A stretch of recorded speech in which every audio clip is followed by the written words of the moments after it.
Just coming back from rehearsal at local regional equity theater, where they do a program where they send teaching artists into the schools, and over 4 or 5 weeks each kid writes a short one-act play, and then they pick one from each school and they actually produce it professionally at the theater. And I'm directing my schools, the school that I'm working with, and it's two young girls, and it's a great play, and the playwright is actually acting in it because they didn't have a lot of people audition.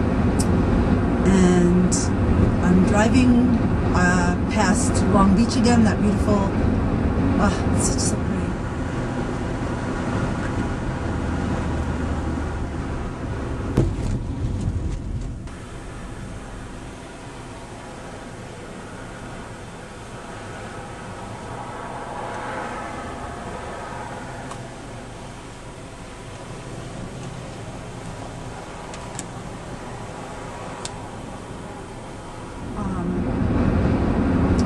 Spots on Long Island here.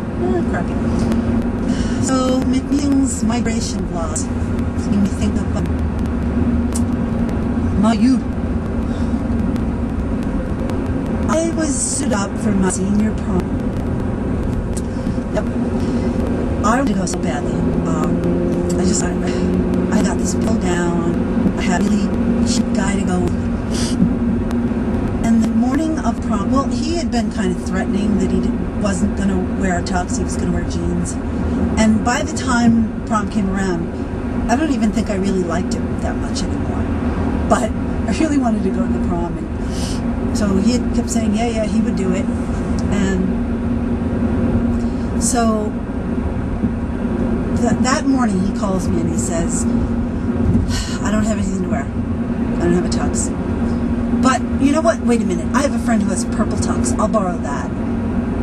You go ahead and get ready. So, okay. So I went and got my hair done.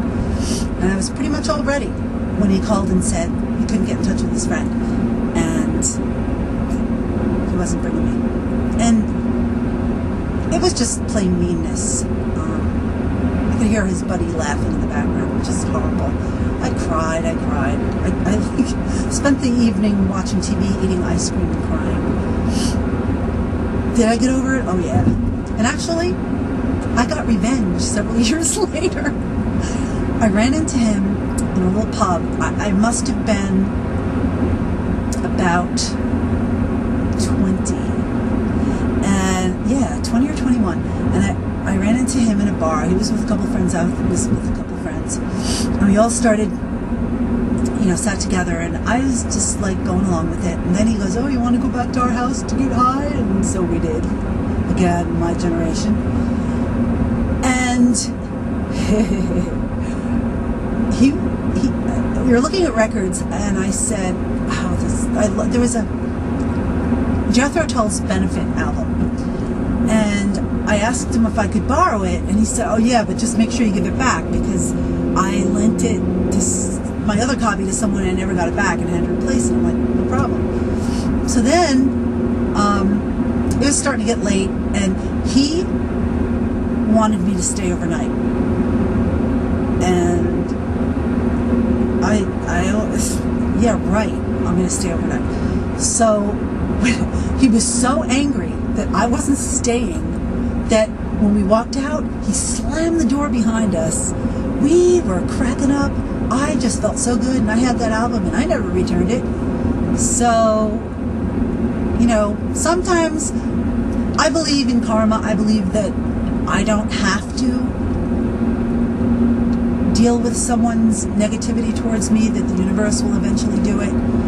But every once in a while, on a great rare occasion, we get the opportunity, and I was not about to pass it up.